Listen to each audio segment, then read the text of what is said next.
বর্তমান যুগের মধ্যে চলমান মানুষ ফেসবুক থেকে টাকা ইনকাম করতেছে, ইউটিউব থেকে টাকা ইনকাম করতেছে।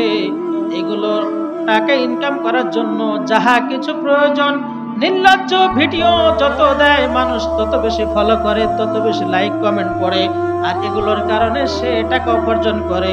তাহলে এটা লোভ কি লোভ না? এটা কি লোভের কারণ? এখন সে ভিডিও বানাইতেছে, এটা কি বৈধ ভিডিও নাকি হালাল ভিডিও? সে খারাপ ভিডিওগুলো দেখার মাধ্যমে মানুষের দৃষ্টি সে নিজের দিকে আকৃষ্ট করতেছে, মানুষের সে ভিউ সে নিজের দিকে টানতেছে, অথচ এগুলো তো হারাম কামে হচ্ছে। কি কামাই? হারাম কামে। সেদিকে তার খবর নেই, সেদিকে খবর নেই। একজন সুন্দরী মেয়ে যখন রাস্তা দিয়ে হেঁটে যায়, সুন্দর মেকআপ টেকআপ লাগায়া সুন্দর করে পোশাক পরিচ্ছদ করে যদি সে রাস্তা দিয়ে হেঁটে যায়, রাস্তার যুবকেরা যদি পিছন থেকে যদি শেষ দেয় বা যদি বলে বাহ খুব সুন্দর দেখাচ্ছে, ওই মেয়েটা তখন লজ্জায় লাল হয়ে যায়। সে তার বাবা মার কাছে বিচার দেয়, সমাজের কাছে বিচার দেয়, বলে আমাকে প্রেজিং করেছে, আমার সাথে তারা মিসবিহেভ করেছে, খারাপ ব্যবহার করেছে। কার সন্তান? বলে অমুক রাস্তার মোড়ে দেখেছি কিছু ছেলেকে। কিন্তু এই মেয়েটা যখন ফেসবুকে টিকটক করে, তখন নানান অঙ্গভঙ্গি করে সে ভিডিও বানায়, আর এগুলো দেখে যুবকরা যখন বাহবা দেয়, তখন ওই মেয়েটা লজ্জিত হয় না, বরং অনেক আনন্দিত হয়। ঠিক কি না? সে আনন্দিত হয়, সে বলে আমার এতজন লাইক করেছে, আমাকে এতজন পুরুষ লাইক করেছে, আমি এতজনের ফ্রেন্ড। নাউযুবিল্লাহি মিন যালিক। তাহলে তুমি বাস্তবে যখন তোমাকে একজন পুরুষ রাস্তার মোড়ে যখন তুমি ছিলে, যখন তোমাকে বলল খুব সুন্দর দেখাচ্ছে, তখন তুমি লজ্জায় লাল হয়ে গেলে, তোমার ইজ্জত সম্মানে আঘাত লাগলো। আর ঠিক অনুরূপ কাজই যখন তুমি ফেসবুকে করতেছো, মুকাররম সম্মানিত মুসল্লিয়ানে কেরাম, আল্লাহ পাকের দরবারে শুকরিয়া জ্ঞাপন করি যে মহান রব্বুল আলামিন আমাদেরকে সুস্থতার সাথে পবিত্র জুমার দিনের জুমার নামাজ আদায়ের উদ্দেশ্যে আল্লাহর ঘরে আসবার এবং বসবার মতো তৌফিক দিয়েছেন, এবং সেই সাথে দ্বীনি কিছু কথাবার্তা বলবার ও শুনবার তৌফিক দান করেছেন। সকলে বলি আলহামদুলিল্লাহ। আজকে যে বিষয় নিয়ে আলোচনা করব সেটা হলো আল্লাহ রাব্বুল আলামিন মানুষকে যে সৃষ্টি করেছেন, মানুষ সৃষ্টির মূল উপাদানগুলো কি কি, এবং এই উপাদানগুলোর খারাপ প্রভাব কি, এবং সেগুলো দূর করার উপায় কি, এ সম্পর্কে আলোচনা। মানুষ সৃষ্টির উপাদান কি, এগুলোর খারাপ প্রভাব কি, এবং এগুলো দূর করার মেডিসিন কি, ঔষধ কি, সবগুলোই আল্লাহ রাব্বুল আলামিন কোরআনের মধ্যে বলে দিয়েছেন, নবীজি সাল্লাল্লাহু আলাইহি ওয়াসাল্লাম হাদিসের মধ্যে এগুলো বলে দিয়েছেন। তো আমরা সেই জিনিসগুলো শুনবো। আল্লাহ পাক আমাদের সকলকে আমলের নিয়তে শ্রবণ করার তৌফিক দান করেন। সকলে বলে আমিন। মানুষ যে আল্লাহ সৃষ্টি করেছেন, এর চারটি উপাদান দিয়ে মানুষকে সৃষ্টি করেছেন। আমরা সকলেই সেই নামগুলো জানি: আগুন, পানি, মাটি, বাতাস, যাকে আনাসির আরবাআ বলা হয়। আনাসির আরবাআ, চারটি মৌলিক উপাদান। এই চারটি মৌলিক উপাদান দিয়ে আল্লাহ রাব্বুল আলামিন বনি আদম মানুষকে সৃষ্টি করেছেন। আর এই চারটি জিনিসের মধ্যে আগাছা জন্ম নেয়, এগুলোর মধ্যে খারাপ কিছু প্রভাব আছে, যেই খারাপ প্রভাবগুলো মানুষকে আর মানুষ হিসেবে রাখে না, মানুষকে পশুর চাইতেও জঘন্য বানিয়ে দেয়। নাউযুবিল্লাহ। তো সেই খারাপ জিনিসগুলো কি আমরা জানব, এবং এগুলোর প্রতিকার কি এগুলো আমরা জানব। আমরা সকলে ইনশাআল্লাহ সেগুলো আমল করার চেষ্টা করব। আল্লাহ পাক আমাকে আপনাকে সকলকে তৌফিক দান করেন বলে আমিন। আল্লাহ রাব্বুল আলামিন সূরা 3 এর মধ্যে মাটির কসম খেয়েছেন। মাটির কসম খাইয়া আল্লাহ রাব্বুল আলামিন বুঝাতে চাইলেন মাটি একটি গুরুত্বপূর্ণ জিনিস। মাটির দ্বারা আল্লাহ রাব্বুল আলামিন মানুষ বানিয়েছেন। মাটির মধ্যে আল্লাহ রাব্বুল আলামিন একটু উপাদান দিয়েছেন। এই মাটি দ্বারা যেহেতু বনি আদম সৃষ্টি, আল্লাহ রাব্বুল আলামিন সূরা 3 এর মধ্যে মাটির কসম খেয়েছেন। মানুষের উপাদানের মধ্যে অন্যতম একটি হলো মাটি। মানুষ সৃষ্টির উপাদানের মধ্যে অন্যতম একটি হলো আগুন। মানুষ সৃষ্টির অন্যতম আরেকটি কারণ, আরেকটি উপাদান হলো বাতাস। মানুষের সৃষ্টির অন্যতম আরেকটি কারণ, আরেকটি উপাদান হলো পানি। এই চারটি পদার্থ দিয়ে আল্লাহ রাব্বুল আলামিন মানুষকে সৃষ্টি করেছেন। আর এই চারটি জিনিসের প্রভাব আছে, মন্দ প্রভাব। এগুলো মানুষকে গ্রাস করে যদি নেয়, ওই মানুষ আর মানুষ থাকে না, সে পশুর থেকে অধম হয়ে যায়। তো এক নম্বর হলো আগুন। এক নম্বর কি? আগুন। আগুন দিয়ে আল্লাহ রাব্বুল আলামিন মানুষ সৃষ্টির কাজে ব্যবহার করেছেন। এই আগুনের মধ্যে একটি প্রভাব, খারাপ প্রভাব আছে, সেটা হলো অহংকার। কি আছে? অহংকার আছে। আগুনের মধ্যে অহংকার আছে। এই আগুনের প্রভাব মানুষের শরীরেও থাকে। যেমন মানুষের যদি জ্বর হয়, শরীর কি হয়? গরম হয়। যখন এই আগুনের প্রভাবটা শরীরের মধ্যে বেশি কাজ করে, তখন মানুষের জ্বর হয়। অথবা কোনো রাগের কথা যখন শোনে, রক্ত গরম হয়ে যায়, হয় কি হয় না? অথবা কোনো রাগের কাজ যখন দেখে, তখন মানুষের শরীর গরম হয়ে যায়, রাগান্বিত হয়ে যায়। এটা কিসের প্রভাব? আগুনের প্রভাব। কিসের প্রভাব? আগুনের প্রভাব। মানুষের শরীরের মধ্যে যে আল্লাহ আগুন নামক জিনিস দিয়েছেন, এই আগুন নামক জিনিসের মধ্যে রয়েছে একটা অহংকার প্রভাব রয়েছে। হযরত আদম আলাইহিস সালাতু ওয়াস সালামকে যখন আল্লাহ সৃষ্টি করলেন, আদম নবীকে সৃষ্টি করার পর ইবলিসকে আদেশ করলেন যে, ইবলিস, তুমি আমার নিজের হাতে গড়া মানুষ, আদমকে সম্মান দেওয়ার জন্য তার সামনে সেজদা দাও। ইবলিস তখন বলেছিল, না, আমি সেজদা দিতে পারি না। আমি তাকে সেজদা দেব কোন দুঃখে? সে তো আল্লাহর আদেশ মানে নাই।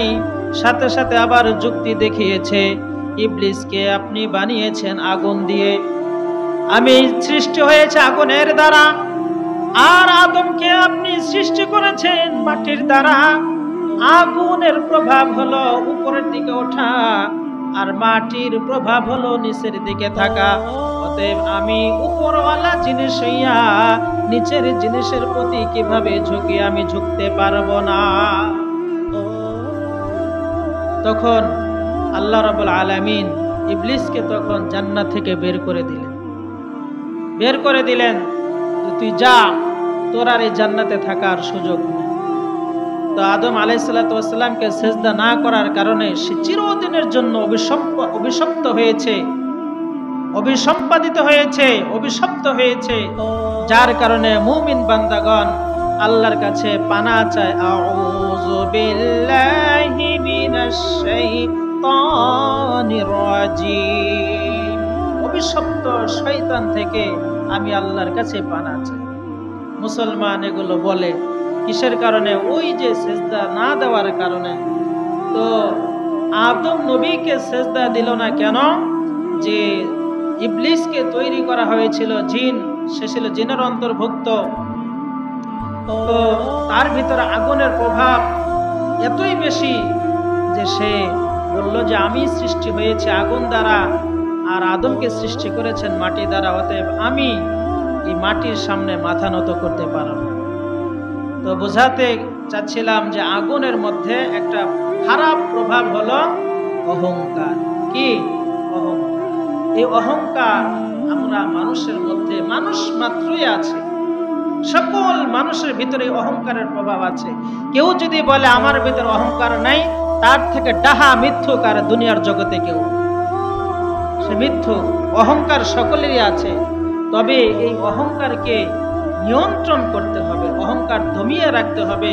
অহংকার যদি আমরা লালন করি, পালন করি, তাহলে দুনিয়াতেও ক্ষতি হব, আখেরাত তো আমাদের জন্য বরবাদের অপেক্ষা করতেছে।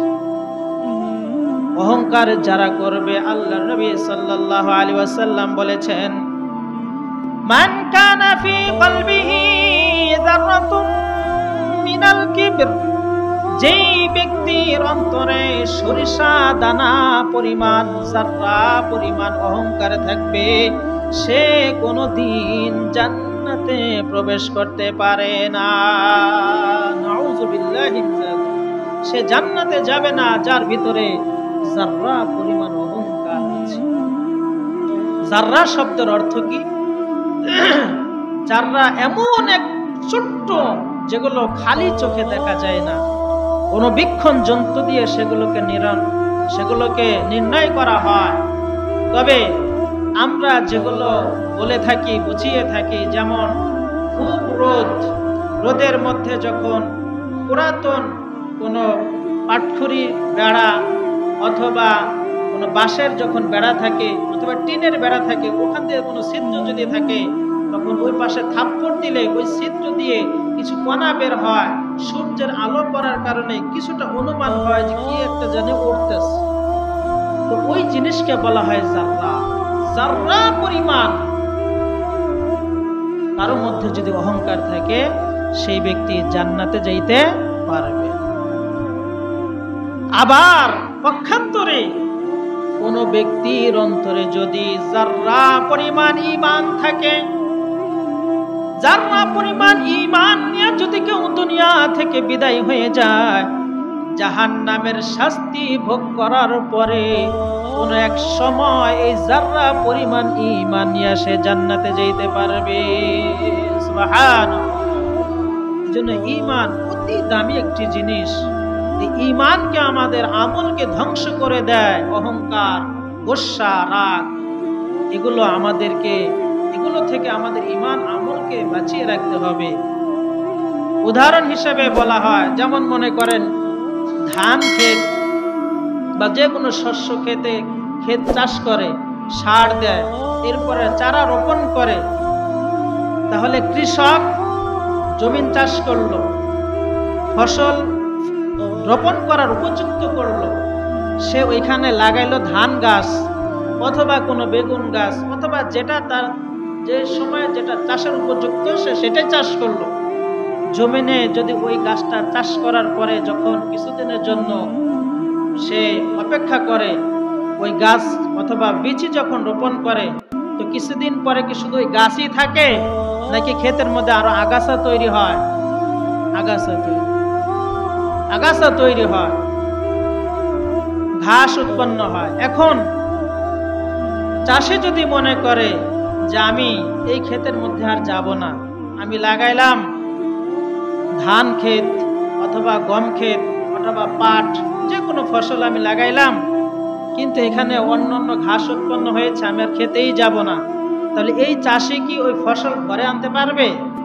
আগাছায় সব খেয়ে ফেলবে, আগাছা হতেই দিবে না, ফসল হতেই দিবে না। ঠিক অনুরূপ ভাবে আমরা বান্দা, আমাদেরকে আল্লাহ যা সৃষ্টি করেছেন নেক আমল করার জন্য, আল্লাহর ইবাদত করার জন্য, দাসত্ব করার জন্য, এই দাসত্ব করতে গিয়ে আমাদের সাথে নানান আগাছা জিনিস আমাদের সাথে আছে। এগুলো চাষ করা লাগে না, এমনিতেই আসে। নামাজ আদায়কারী হইতে হলে নামাজ আদায় করতে হয়, তাছাড়া সে নামাজ আদায়কারী হয় না। কিন্তু গুনাহ এমন একটা জিনিস, গুনাহ ইচ্ছা না করলেও গুনাহ অটোমেটিক চলে আসে, ঠিক না? গুনাহ করতে হয় না, এমনিতেই চলে আসে। নানান জিনিস কানের মধ্যে আসে, চোখের মধ্যে আসে, চোখে দেখি, কানে শুনি, মুখ দিয়ে অনেক সময় বলে ফেলি, বেখেয়ালে একটা গালি দিলাম, বকা দিলাম, হাত কারো উপরে চলে গেল। নানান কারণে আমাদের গুনাহ এমনিতেই চলে আসে। গুনার কাজ আমাদের দ্বারা বেশি হয়, সেই তুলনায় ইবাদত আমাদের খুব কম হয়। তো এখন আমরা যদি চিন্তা করি যে ওই চাষির মতো যে আমার এই আগাছা দূর করার দরকার নাই, আমার এই অহংকারের রোগ দূর করার দরকার নাই, তাহলে ওই বোকা চাষি যেরকম বছর শেষে ঘরে যেমন ফসল আনতে পারবে না, ঠিক আমি আপনি মুমিন হয়েও আমরা জান্নাতে যাইতে পারবো।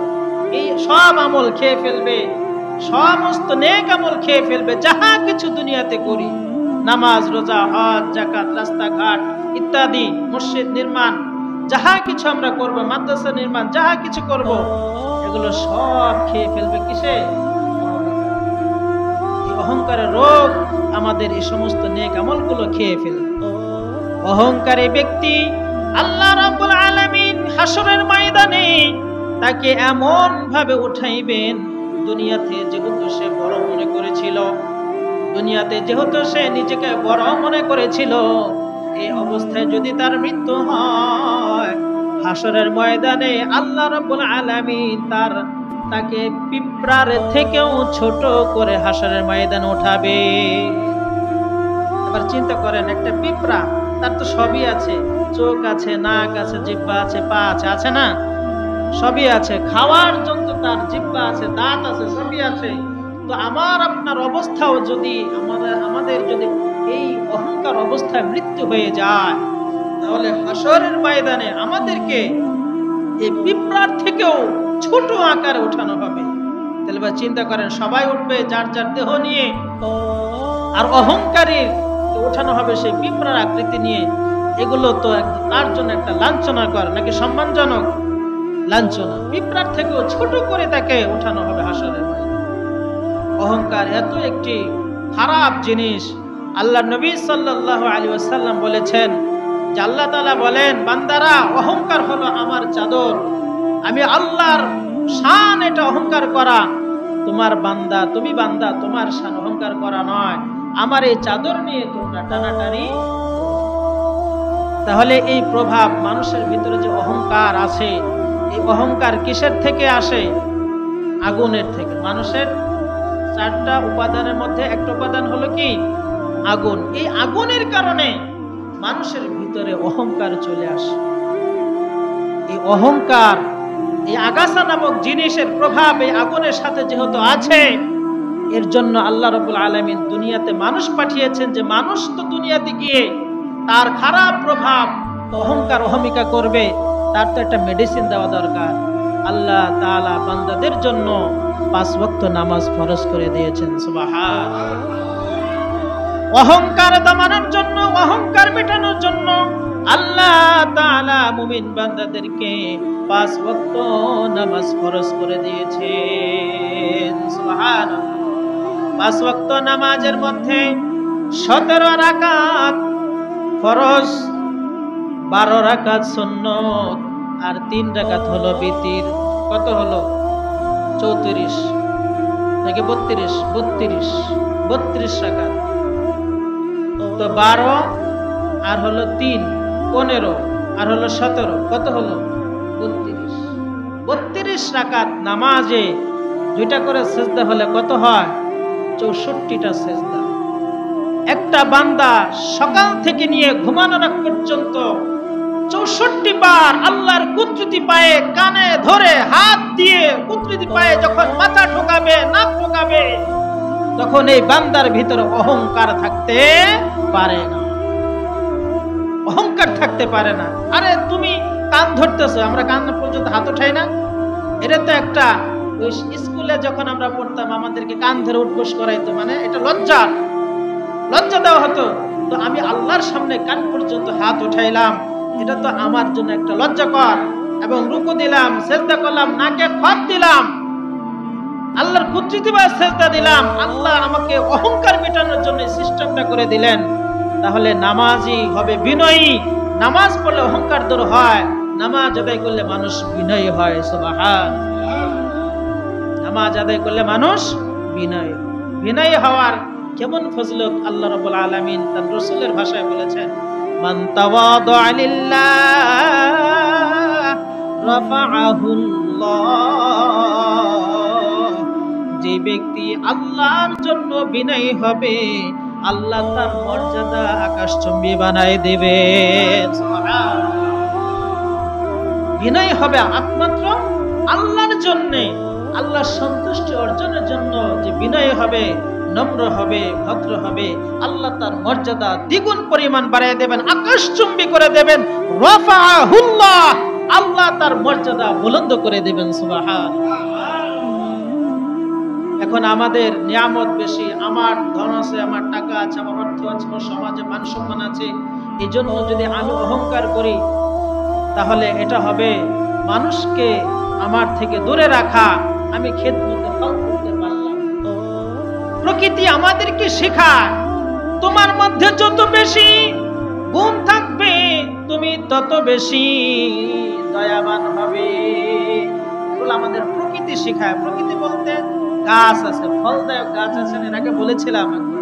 ফলদায়ক গাছ, কলা গাছ অথবা আম গাছ, কাঁঠাল গাছ, এরপরে যে কোনো গাছ, বড়ই গাছ, এগুলোতে যখন ফল ধরে তখন ডালগুলো কিসের দিকে নুয়ে পড়ে? মাটির দিকে নুয়ে পড়ে। বোঝাতে চায় আল্লাহ রাব্বুল আলামিন আমার মধ্যে ফল দিয়েছেন। মালিক তুমি আমাকে লাগিয়েছো, আল্লাহ আমার মধ্যে এই ফল দিয়েছেন, নিয়ামত দিয়েছেন, এটা নিয়ে আমার অহংকার করার কিছু নাই। এই যে আমি ঝুঁকে যাইতেছি, তোমরা আমার থেকে এই ফলগুলো নিয়ে নাও। সুবহানাল্লাহ। প্রকৃতি আমাদেরকে শিখায়, যার মধ্যে যত বেশি গুণ থাকবে সে তত বেশি বিনয় হবে, মানুষের দ্বারা উপকৃত হবে। সুবহানাল্লাহ। মানুষ বেশি উপকৃত হবে। এই জন্য অহংকার মানুষের প্রভাব, খারাপ প্রভাব, আগুনের খারাপ প্রভাব, এই অহংকারকে মিটানোর জন্য আল্লাহ মেডিসিন কি দিলেন? কি দিলেন? 5 ওয়াক্ত নামাজ। 5 ওয়াক্তে নামাজের সুন্নত ওয়াজিব মিলে 64টি সেজদা প্রত্যেক দিন একজন বান্দা যদি করে, ওই বান্দার ভিতরে অহংকার থাকতে পারে। এগুলো আমাদের বুঝে আমল করতে হবে। যদি আমি বুঝি যে আমি নামাজ আদায় করতেছি, 5 ওয়াক্ত মসজিদ আল্লাহ আমাকে নিচ্ছেন, আমার ভিতরে যদি পরিবর্তনগুলো না আসে তাহলে আমাকে আরো সুন্দর করে নামাজগুলো আদায় করতে হবে, আরো যত্ন সহকারে নামাজ আদায় করতে হবে, তাহলে আমার ভিতরকার অহংকারগুলো দূর হয়ে যায়। তাহলে 1 নম্বর পাইলাম মানুষ সৃষ্টির উপাদান, 1 নম্বর আগুন, আগুনের খারাপ প্রভাব অহংকার, অহংকার দূর করার মেডিসিন 5 ওয়াক্ত নামাজ।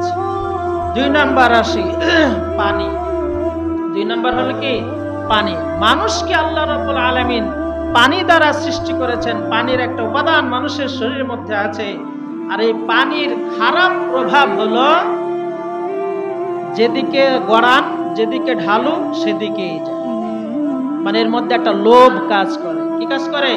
লোভ। যেদিকে ঢাল সেদিকেই দৌড়ায়, উঁচা দিকে যায় না, ওই খারাপ দিকে। সেটা যেই স্থানই হোক, নিচা আলা যেদিকেই যাক, ওটা ভালো হলেও সে যাবে, খারাপ হলেও সে যাবে। জোয়ারের পানি যেটাকে আমরা বলি, জোয়ার যখন আসে, জোয়ারের পানি কোন দিকে যায়? নিচার দিকে যায়, নিচার দিকে যায়। যত নিচা, যেদিকে নিচে যাবে ওইদিকে যাবে। এ হলো পানির একটা খারাপ প্রভাব। ওলামায়ে কেরামগণ ব্যাখ্যা করেন এটার দ্বারা উদ্দেশ্য বোঝায় লোভ। সে কোন রাস্তায় যাবে, কোন পুকুরে যাবে, কোন খালে যাবে, খালটা কি নাপাকের খাল নাকি পরিচ্ছন্ন খাল, পুকুর গোসল করার পুকুর নাকি ময়লা আবর্জনা ফেলার পুকুর, এগুলো তার দেখার সময় নাই। এই জন্য এটাকে বলা হয় লোভ। এটা হলো লোভের কারণ। এই খারাপ প্রভাব হলো লোভ। এই লোভ মানুষের ভেতর আছে কি নাই? মানুষের মধ্যে আছে না নাই? আছে। কিন্তু এই লোভটাকে আমাদের নিয়ন্ত্রণ করতে হবে। লোভের কারণে মানুষ মৃত্যু পর্যন্ত পৌঁছে যায়। লোভ এত একটি খারাপ জিনিস।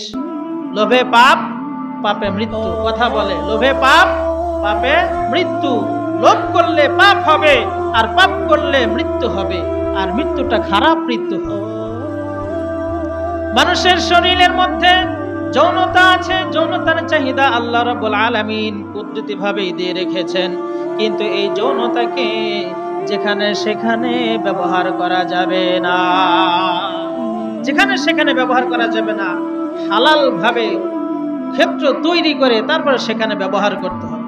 মালের লোভ, ধন সম্পদের লোভ, এই লোভগুলো করার কারণে আজকে ভাই ভাইয়ের মধ্যে মিল নাই, এক ভাই আরেক ভাইকে খুন করতেও দ্বিধাবোধ করে না, ঠিক কি না?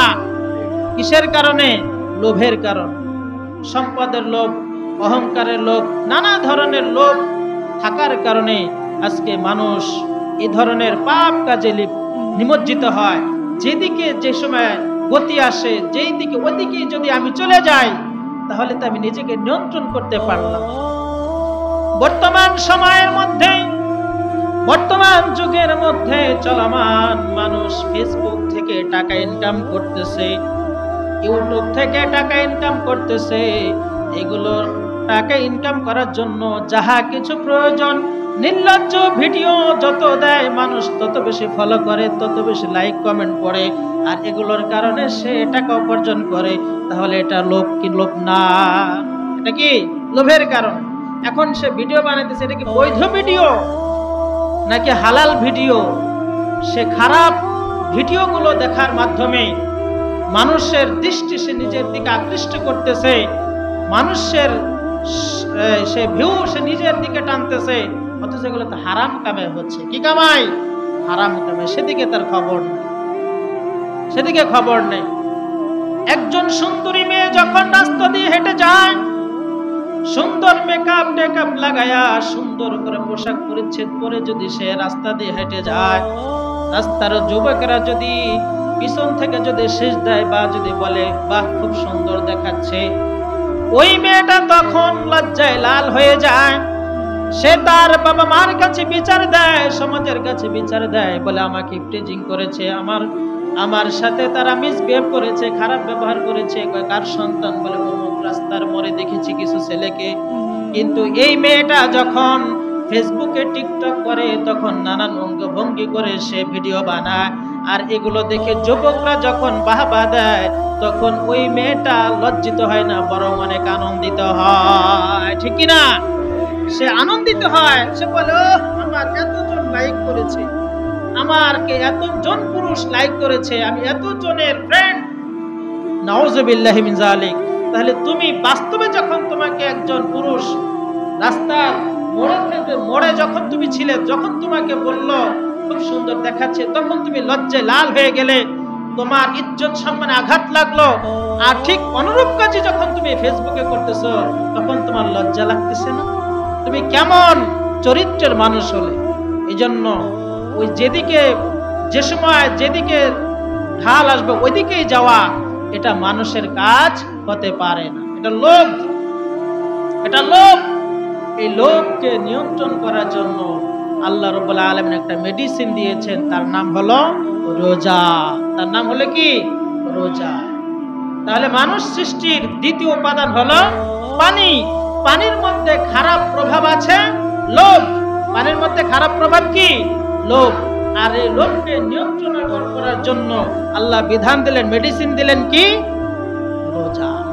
কারণ একজন বান্দা যদি রোজা পালন করে, রোজা রাখে, তার সামনে যদি কেউ চা খায়, বিড়ি খায়, সিগারেট খায়, যে সিগারেট খাওয়ার অভ্যস্ত, যে পান খাওয়া অভ্যস্ত, ওই ব্যক্তির খাওয়া দেখে রোজাদার ব্যক্তিরও খাইতে মনে চায় কি চায় না? রোজাদার ব্যক্তির সামনে যখন একজন পেট ভরে সুন্দর সুস্বাদু খাবার খায়, তখন ওই রোজাদার ব্যক্তিরও খাইতে মনে চায়, কিন্তু ওই বান্দা রোজা ভঙ্গ করে খায় না, নিয়ন্ত্রণ করে, নিজেকে নিয়ন্ত্রণ করে। রোজা আমাদেরকে সেই লোভ থেকে নিয়ন্ত্রণ করাচ্ছেন। বান্দা তুমি যদি না খেয়েও থাকো, যদি তুমি না খেয়েও থাকো, তোমার সামনে যদি কোনো হারাম জিনিস যায়, হারাম জিনিস, হারাম ইনকাম যদি তোমার সামনে দিয়ে যায়, তুমি ইচ্ছা করলে ধরে নিজের পকেটে নিতে পারবে। কিন্তু রোজা তোমাকে শেখায় না, আমি রোজা রেখেছি, রোজা রেখে যেরকম সে খায় না, ঠিক অনুরূপ ভাবে রোজা রাখবো, না খেয়ে থাকবো, তবু আমি হারাম কামাইয়ের দিকে, হারাম রোজগারের দিকে পা বাড়াতে পারবো না। আমি পা বাড়াতে পারি না, এই হারাম জিনিসের দিকে আমার যাওয়া সম্ভব নয়। তাহলে আমরা রোজা আমাদেরকে কি শেখায়? নিয়ন্ত্রণ শেখায়, কন্ট্রোল আমাদেরকে শেখায় রোজা, যেটা আমরা কিছুদিন আগে পালন করেছি। এই শিক্ষা সারা বছর আমাদেরকে রাখতে হবে। আমি রোজা রেখে যেমন একটা অবৈধ কথা বলতে পারি নাই, অবৈধ জিনিস মুখে দিতে পারি নাই, হালাল জিনিসই নির্দিষ্ট সময় পর্যন্ত আমি মুখে দেই নাই, পেটের ভিতর ঢোকাই নাই, না খেয়ে কষ্ট করেছি, সূর্যাস্ত পর্যন্ত আমি কষ্ট করেছি। এখন এই শিক্ষা আমাকে বাকি জিনিসের মধ্যে রাখতে হবে। আমার দিন অতিবাহিত করতে কষ্ট হচ্ছে, আমার ঘরে চাউল নাই, ডাউল নাই, তরকারি নাই, আমাকে তাই বলে চুরি করে, ডাকাতি করে, বদমাইশি করে, বেশ্যাগিরি করে, টাকা অর্জন করে আমার সন্তানদেরকে খাওয়াবো, এটা আমার দ্বারা সম্ভব হতে পারে। রোজা আমাদেরকে শিক্ষায় দেয়, কন্ট্রোল করো, নিজেকে ফিরিয়ে আনো, যেদিকে গতি সেদিকে যাওয়া যাবে না। পানির স্রোত যেদিকে যায় সেদিকে যাওয়াটা মানুষের কাম্য। আল্লাহ পাক আমাদের তৌফিক দান করেন বলে আমিন। 3 নম্বর প্রভাব, 3 নম্বর উপাদান, মানুষ সৃষ্টির 3 নম্বর উপাদান হলো মাটি। 3 নম্বর উপাদান কি? মাটি। এই মাটির মধ্যে খারাপ প্রভাব আল্লাহ রাব্বুল আলামিন দিয়ে দিয়েছেন। খারাপ জিনিস সৃষ্টি করা খারাপ না, তাই বলে আল্লাহকে দোষারোপ করা যাবে না। এই সমস্ত জিনিসের মধ্যে যে খারাপ আছে সবগুলো স্রষ্টা কে? সবগুলো স্রষ্টা কে? আল্লাহ। তবে আল্লাহ সৃষ্টি যদি মন্দ কেউ যদি সৃষ্টি করে এটাকে খারাপ বলা যায় না। যেমন উদাহরণ হিসেবে বলে দেই, এই যে আমরা ধান খেতে কীটনাশক দেই, বেগুন খেতে কীটনাশক দেই, এগুলো খারাপ না ভালো? মানুষ খেয়ে মরে না? এগুলো মরে নাকি বেঁচে থাকে? তাহলে এখন কি আমরা কোম্পানিকে দোষ দিতে পারবো যে তুমি কেন এই বিষ উৎপাদন করলে মানুষ খেয়ে মরে গেল? ঠিক অনুরূপ ভাবে খারাপ জিনিস সৃষ্টি করলে স্রষ্টাকে কি দেওয়া যায় না? খারাপ বলা যাবে না। তো মাটির মধ্যে আল্লাহ রাব্বুল আলামিন একটা গুণ দিয়েছেন, মন্দ গুণ। সেই গুণটা হলো মাটি সবকিছু নিজের মধ্যে গ্রাস করে নেয়। সবকিছু কি নিজের মধ্যে গ্রাস করে নেয়। যাহা কিছু মাটির মধ্যে দিবেন হজম হয়ে যাবে। লোহা পর্যন্ত, শক্ত জিনিস পর্যন্ত মাটির নিচে রাখেন, দেখবেন যে মাটি তাকে হজম করে ফেলেছে। আর এগুলো হজম করার কারণে এগুলো যদি হজম না হইতো, মাটি যদি দুর্গন্ধ জিনিস, পচা গান্দা জিনিসকে যদি নিজের মধ্যে নিয়ে হজম না করত, আমাদের এই দুনিয়াতে চলাফেরা কি হয়ে যাইতো? কষ্টকর হয়ে যায়, কষ্ট হয়ে যাইতো। একটা গরু মারা গেলে রাস্তায় একটা কুকুর মারা পড়ে থাকে, বাতাস যদি আসে নাকে, দুর্গন্ধে আমাদের পেট ফুলে যায়। তাহলে মাটি যদি এগুলো হজম না করত, নিজের মধ্যে যদি না নিত, তাহলে আমাদের জন্য চলা খুব কষ্টকর হয়ে যাইতো। তো মাটি সব সময় বলে এটা আমার, এটা আমার, ওটা আমার, দেব না, তোকে দেব না, আমার ভিতরে রাখবো। এটা হলো কৃপণ স্বভাব। কিসের স্বভাব? কৃপণ স্বভাব। কৃপণে মনে করে এটা আমার, আমি কেন দান করব, আমি কেন সদকা করব, এগুলো করলে তো আমার থেকে সরে যাবে, আমার কমে যাবে, সবগুলোই আমার, এটাও আমার, ওটাও আমার, ডান পাশেটাও আমার, সবগুলোই আমার আমার আমার আমার। এগুলো চিন্তা ভাবনা করে যারা, কিসের স্বভাব? কৃপণের স্বভাব। কারণ কি আল্লাহ রাব্বুল আলামিন অনেক সম্পদের মালিক বানিয়েছিলেন, কিন্তু কারণ সেগুলো সঠিক পথে ব্যয় না করার কারণে আল্লাহ পাক তাকে এমন শাস্তি দিচ্ছেন যে এই ধন সম্পদ সহ কারণ আজও পর্যন্ত, এমনকি কিয়ামত পর্যন্ত মাটির নিচে দাবতেই থাকবে। নাউযুবিল্লাহি। তাহলে মাটির প্রভাব হলো কি? কৃপণতা। তাহলে মানুষ সৃষ্টির 3 নম্বর উপাদান হলো মাটি। আর এই মাটির খারাপ প্রভাব হলো কৃপণতা করা, বখিলিগিরি করা। আর এই বখিলি করার মেডিসিন আল্লাহ রাব্বুল আলামিন দিয়েছেন, যেন মানুষ বখিল না হয়, কৃপণ না হয়, কাঞ্জুস না করে। এই জন্য আল্লাহ তার বিধান দিয়েছেন যাকাতের বিধান। কিসের বিধান? যাকাতের বিধান, সদকার বিধান দিয়েছেন, দানের বিধান ইসলামে রেখে দিয়েছেন যে দান করলে, সদকা করলে, যাকাত আদায় করলে মানুষের এই কৃপণ স্বভাব দূর হয়ে যাবে। বলেন না সুবহানাল্লাহ। তাহলে এক একটা উপাদান মানুষের মধ্যে দিয়েছেন। এই মানুষের উপাদানের মধ্যে একটা একটা খারাপ গুণ আছে। এই খারাপ গুণকে দূর করার জন্য আল্লাহ পাক চিকিৎসাও দিয়ে দিয়েছেন। সুবহানাল্লাহ। তাহলে যাদের উপর যাকাত ফরজ, যাকাত দিতে হবে। আর যদি কেউ মনে করি ভাই আমার তো সম্পদ নেই, আমি তো যাকাত দিতে পারি না, নফল দান করেন, নফল সদকা করেন। আমরা যেমন করে থাকি, কোন সময় মসজিদের প্রয়োজনে দেই, মাদ্রাসার প্রয়োজনে দেই, আমার উপর যাকাত ফরজ হয় নাই, তারপরে আমরা কি দিয়ে থাকি। এরপরে কোনো গরিব মানুষ সাহায্য চাইলে তাকে তাকে যতটুকু সম্ভব আমরা দিয়ে থাকি, এটাই হলো দান। এই দানগুলো যখন আমরা করব, আমাদের অন্তর থেকে কৃপণতার ভাব দূর হয়ে যাবে। সুবহানাল্লাহ। তাহলে মানুষ, আসল মানুষ আমরা থাকবো। আর যখন এই খারাপ প্রভাবগুলো আমাকে পেয়ে বসবে, অহংকারের প্রভাব আমাকে পেয়ে বসবে, লোভ যখন আমাকে পেয়ে বসবে, এমনি ভাবে এই কৃপণতা যখন আমাকে পেয়ে বসবে, তখন আমি আর মানুষ থাকবো, তখন আমি আর মানুষ থাকবো না। আমি হয়ে যাব বনের হিংস্র প্রাণীর থেকে অধম। অধম এই জন্য বলা হয়, বনের হিংস্র প্রাণী বা যত প্রাণীগুলো আছে, গৃহপালিত পশু যেগুলো আছে, এগুলো মারা গেলে আল্লাহ রাব্বুল আলামিন তাদেরকে মাটি বানিয়ে দেবেন, শেষ নিঃশেষ হয়ে যাবে। এদের শুধু বিচার হবে কি, দুনিয়া থেকে যেই পশুটা দুর্বলের উপর আঘাত করেছিল, হাসরের ময়দানে আল্লাহ ওই দুর্বলটাকে শক্তিশালী বানিয়ে দিবে, তাকে প্রতিশোধ নেওয়ার জন্য। শেষ বিচার শেষ। এরপরে জান্নাতও নাই, জাহান্নামও নাই। তাহলে তারা মুক্তি হয়ে গেল। আর মানুষ যখন জাহান্নামে হবে, তখন এই ব্যক্তির আর জান্নাতে যাওয়ার সুযোগ নাই। তাহলে সে পশুর থেকে খারাপ হলো না? সে চিরদিনের জন্য জাহান্নামে জ্বলতে থাকবে। আর একটা পশু শুধু দুনিয়া থেকে যতটুকু সে জুলুম করেছিল, ততটুকু সে জুলুম ভোগ করেই শেষ, তার জীবন শেষ। কিন্তু মানুষের জিন্দেগি শেষ হবে না। তাহলে মানুষ পশুর থেকেও অধম হয়ে গেল। 4 নম্বর, যে গুণ দিয়ে আল্লাহ রাব্বুল আলামিন, যে পদার্থ দিয়ে মানুষকে সৃষ্টি করেছেন, হয়ে গেছে 4 নম্বর নাম হলো বাতাস। 4 নম্বর পদার্থের নাম হলো বাতাস। বাতাসের খারাপ প্রভাব কি? বাতাস সে নিজেকে মনে করে আমি বড়, বাকি সবাই হলো আমার অধীনে। যার কারণে বাতাস যখন আসে, ঘর বাড়ি গাছ তরুলতা যাহা কিছু আছে সবগুলোকে কি করে দেয়? লন্ডভন্ড করে দেয়। কি করে দেয়? লন্ডভন্ড করে দেয়। সে বলে আমি সুপার পাওয়ার, আমার কাছে শক্তি সবার বেশি, সবার শক্তি আমার কাছে বেশি।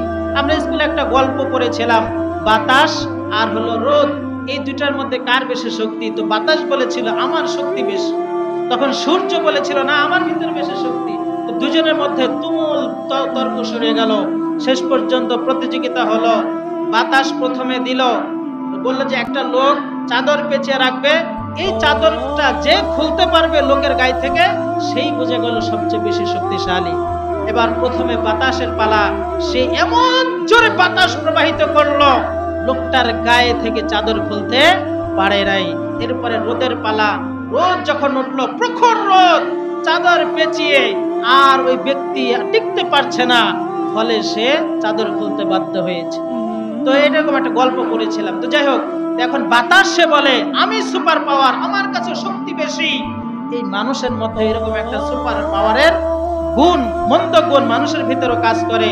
সে সমাজের নিম্ন শ্রেণীর মানুষদেরকে অবজ্ঞা করে, অবহেলা করে, মনে করে ধর তো মানুষই না, আমি তো মানুষ, আমার বাড়ি আছে, আমার গাড়ি আছে, আমি মেম্বার, আমি চেয়ারম্যান, আমি এমপি, আমি প্রধানমন্ত্রী, বাকি সব নাদান মূর্খ, এরা আমার ধারে কাছেও নাই। তো এভাবে যারা চিন্তা করে, এটা হলো ক্ষমতার লোভ। কিসের লোভ? ক্ষমতা। নিজেকে সুপার পাওয়ার মনে করবে যে এই ব্যক্তিও অহংকারের গুণার মধ্যে সে শামিল হবে। এই সুপার পাওয়ারকে আল্লাহ রাব্বুল আলামিন দমন করার জন্য, চিকিৎসার জন্য বিধান দিয়েছেন হজের বিধান। কিসের বিধান? হজের বিধান। সুবহানাল্লাহ বলেন। কিসের বিধান? হজের বিধান দিয়েছেন। হজ যখন করতে যায় মানুষ, তখন সকলে দুইটা কাপড় পরে, একটা গায়ে আর একটা পরনে। সকলের একই, আমির গরিব ধনী ফকির মিসকিন সব একভাবেই। কারো কোনো দামি জিনিস সেখানে চলে না। জুতা পরে যাবে, হবে না। ফিতাওয়ালা জুতা স্যান্ডেল পরতে হয়, ফিতাওয়ালা স্যান্ডেল সেখানে পরতে হয়। সকলের পায়ে একই স্যান্ডেল। একটু জুতা পরবে যে বুট জুতা পায়ে দিবে, হবে না, তার কাফারা দিতে হয়। তাহলে হজের বিধানটা এমন, ধনী গরিব ফকির মিসকিন বাচ্চা যে যেভাবেই যাক না কেন, সকলের লেভেল সমান। অতএব ওইখানে দেখায় যে পাওয়ার, সুপার পাওয়ার হয়ে বসে আছে, এই সুপার পাওয়ার তোমার কোনোদিন কাজে লাগবে না। এখানে দেখো সবাই সমান। তাহলে কিসের অহংকার করো তুমি? কিসের সুপার পাওয়ার তোমার মধ্যে? কি অহমিকা তুমি করবে? এই অহমিকা করে তোমার ক্ষতি ছাড়া আর কিছু থাকবে না। এই মানুষের উপাদানের মধ্যে যে 4টি উপাদান, এই 4টি উপাদানের খারাপ জিনিসগুলো যখন মানুষের ভেতরে গ্রাস করে নেবে, তখন সে মানুষ আর মানুষ থাকবে না, পশুর থেকে অদম হয়ে যাবে। অনুরূপভাবে ঠিক এর বিপরীত, যদি কোনো মানুষ এই খারাপ প্রভাবগুলো দূর করে, 1 নম্বর মেডিসিন হলো নামাজ আদায় করা। কি করা? নামাজ আদায় করা। আগুন দ্বারা সৃষ্টি, এর প্রভাব হলো অহংকার। অহংকারকে দূর করার মেডিসিন 5 ওয়াক্ত নামাজ। 2 নম্বর হলো আগুন, আগুনের 2 নম্বর হলো পানি। পানির মধ্যে খারাপ প্রভাব হলো লোভ। এই লোভকে দমন করার জন্য আল্লাহ দিয়েছেন রোজা। 3 নম্বর হলো মাটি। মাটির খারাপ প্রভাব হলো কৃপণতা। সে নিজের সবকিছু নিজের মনে করতে চায়। এই কৃপণতা দূর করার জন্য আল্লাহ বিধান দিলেন যাকাতের। 4র্থ উপাদান হলো মানুষের সৃষ্টির বাতাস। এই বাতাসের প্রভাব হলো নিজেকে সুপার পাওয়ার মনে করা, ক্ষমতাশালী মনে করা। এর জন্য মেডিসিন দিলেন আল্লাহ হজ করার। ধনী হয়েছ, যাও হজে গিয়ে যাও, হজ করে আসো, দেখো সেখানে কি অবস্থা। তোমার এলাকায় ধনী হয়ে তুমি নিজেকে খুব সুপার পাওয়ার মনে করতেছো, ক্ষমতাশালী মনে করতেছো, যাও মক্কা নগরীতে গিয়ে দেখে আসো ঘরের পাশ দিয়ে কারা সেখানে কেমন অবস্থায় আছে। আল্লাহ রাব্বুল আলামিন আমাদের এই গুণগুলো, মন্দ গুণগুলো দূর করে ভালো গুণগুলো অর্জন করার তৌফিক দান করেন বলে আমিন।